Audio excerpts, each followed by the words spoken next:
How's it going, everybody? I've caught me doing a little last-minute holiday shopping.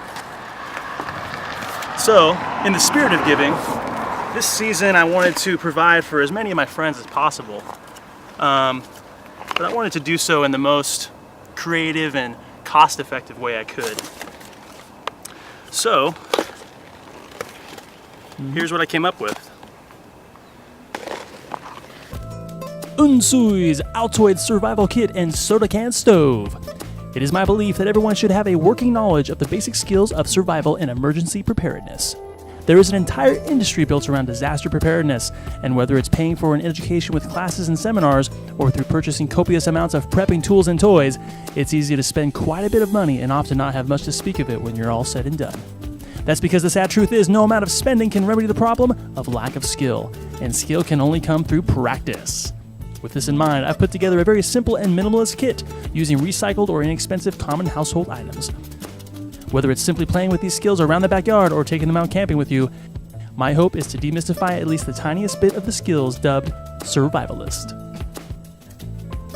ASK commonly stands for Altoid Survival Kit and refers to a popular practice of assembling a tiny minimalist survival kit in and using a common Altoids tin. The internet is aplenty with such kits. And in my own research, I was horrified to find that some advocated spending $50 to up to $150 outfitting them. These kits are a sort of bragging rights competition to present themselves as the most thorough and exhaustive group of specialty items necessary in a survival situation. My goal is to present a few skills within the primary categories of survival that are practical for beginners like me to work with, and require commonly used materials that are inexpensive and can be replenished as needed without breaking the bank. The essential skills of survival are categorized and prioritized as follows: shelter, water, fire, and food.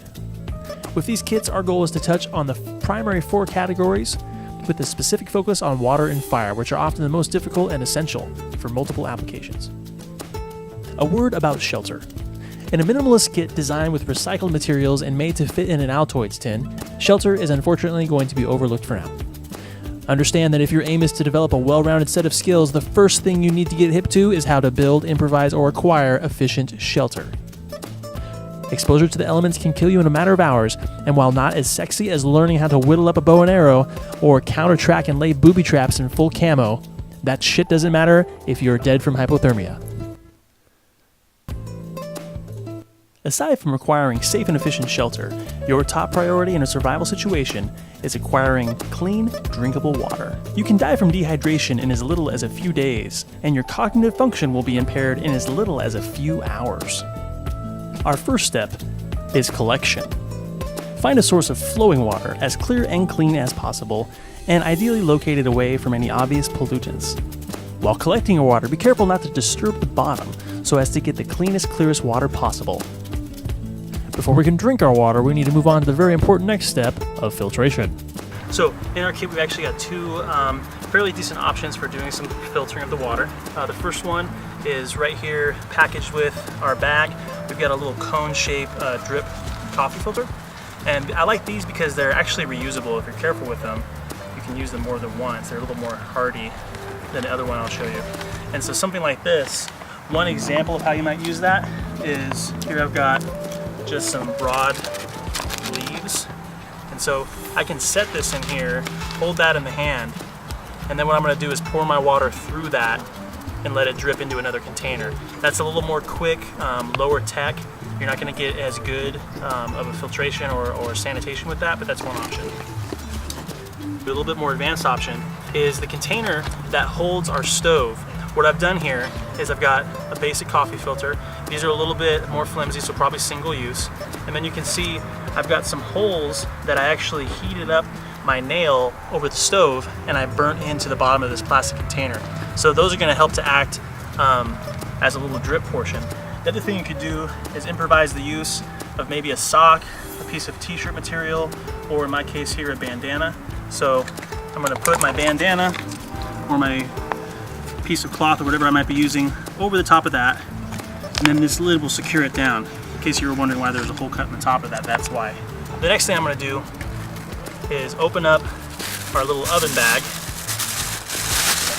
and I'm going to secure this to my plastic container using one of our recycled bicycle tire rubber bands.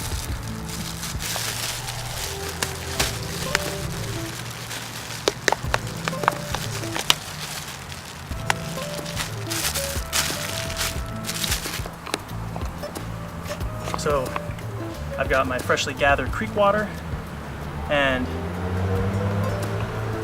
I'm going to pour that over and encourage it to drip. Help it out maybe by giving it a little bit of a low spot. I want to be careful not to pour too much water too fast, because if I get any along the sides of my inner filter, then obviously I'm not actually filtering it the second time. Slowly pouring some amounts of water. First stage, it's filtering out the larger debris with the bandana, and then it's hitting my coffee filter and dripping through those holes in the bottom, slowly filling up my bag. Okay, so I'm going to remove this now. I'm done with my filtering, and now my rubber band can be used conveniently to hold this closed for a little while until I'm ready to do the next step of purification. My option I have in my ASK, we've got this small straw, and this actually contains liquid bleach. So one of the uses of our little push pin here, I can make my poke in this guy and then add my drops to my water. The CDC website recommends adding the liquid bleach treatment in the amount of 5 drops per liter or quart, adding up to a total of 20 drops per gallon. You're going to want to leave the bleach in the container for approximately 30 minutes, allowing it to do its work. At that time, it should have a faint smell of chlorine, meaning that your bleach treatment has effectively purified your water and removed the biological contaminants.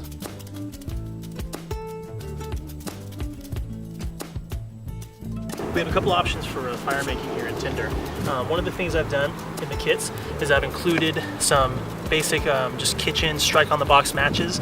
These are sealed in straws, and I also dipped the ends of these in candle wax to kind of make them more water resistant. So there's several options of those in there. Obviously a lighter is going to be kind of a go-to.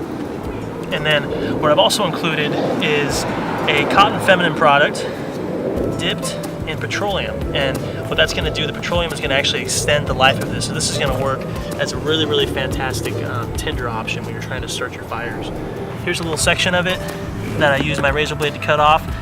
This is soaked in some of that petroleum. I'm just going to kind of open it up a little bit to get to some of those fibers. So once that gets going, it'll burn pretty slowly, and the petroleum actually extends the life of that cotton significantly. So with something like that going as my tinder, I can build up my my sticks and my little fire teepee around that and have a pretty good option for starting a fire in an emergency. One of the primary concerns when we're working on these types of skills is having a way to both cook our food and also to boil our water for one of our water purification methods. So enter the soda can stove. What I've got here is a couple examples of these stoves that I've made, and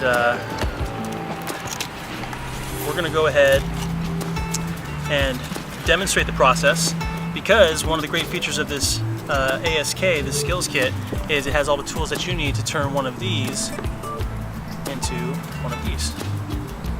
In our kit, we're going to need our razor blade, and then here I've got banded together a really awesome little tool. This is an Army issue. It's called a P38. This is just a little can opener, and you can pick these up at Army surplus stores for less than $1. The first thing I need to do is actually remove the top of this stove. So if I take this P38, I can use that to cut around this edge.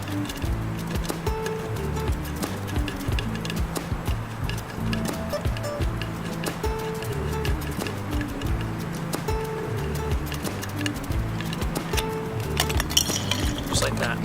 So you can see by taking my time, I got a pretty clean edge. There's a couple of sharp edges on that, but overall I'm happy with the way that looks. Now my next step is I'm going to want to cut this as much as possible right in half. Obviously with sharp objects you want to be very careful. What I'm going to do here is I've got my fingers through the other side of this can. I'm going to feel where I poke a very small little starter hole on this. I can feel where the edge of that blade is. I'm going to move my finger back out of the way and start my puncture. Now what I can do with 2 fingers out is feel along the edge of that, and I'm just going to guide and let this razor blade tear around the full circumference of the can.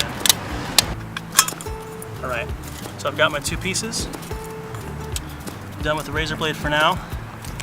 Now, using any type of solid edge, or the edge of this P38, my final step is I'm going to bend myself these little channels along the edge of the stove. Using the space between my fingers as a guide, I'm going to crimp down, give myself a small little divot at the top, larger towards the bottom. Then if I move my fingers over just slightly the space of one finger, I'll do that again until I get all the way around this thing.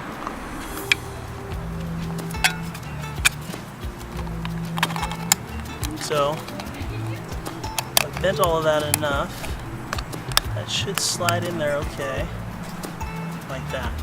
I've got my channels around the circumference of it that are going to allow some of that fuel to escape. And the final step,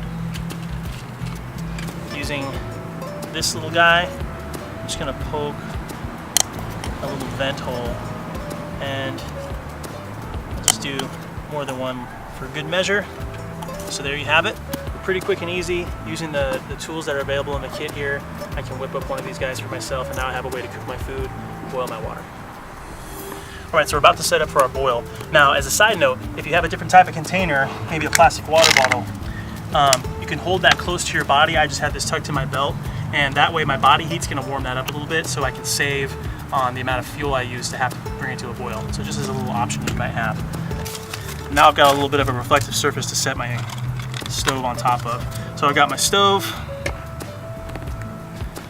fill that up with my fuel, put plenty in there just to make sure that I don't run out before the water gets to a boil.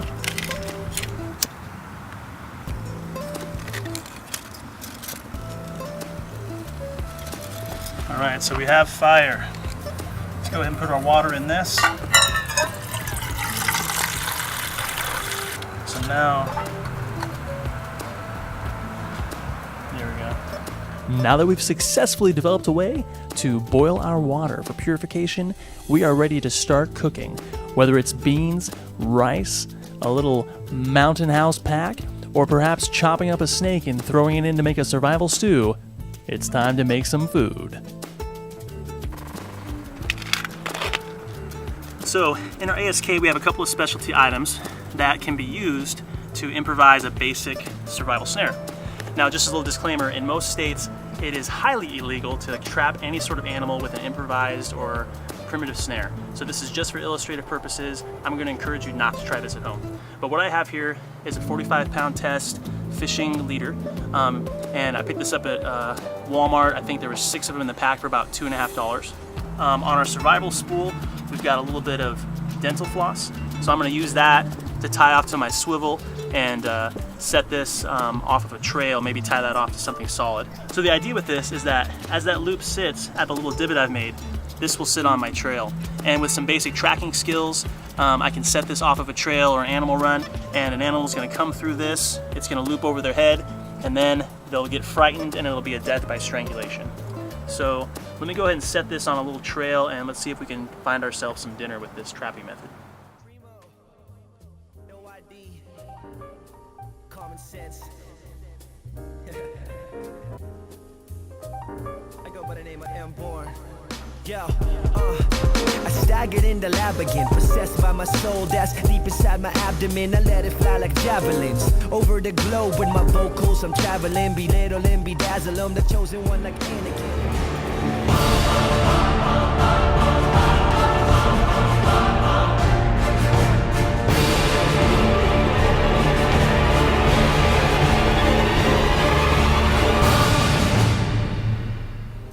In closing, the skills of survival were all honed to perfection over the course of hundreds of thousands of years by our ancestors, using sticks and stones, plants and animals, and above all else, the power of the mind. I hope you enjoy practicing these skills and learning to embrace this heritage. Happy holidays.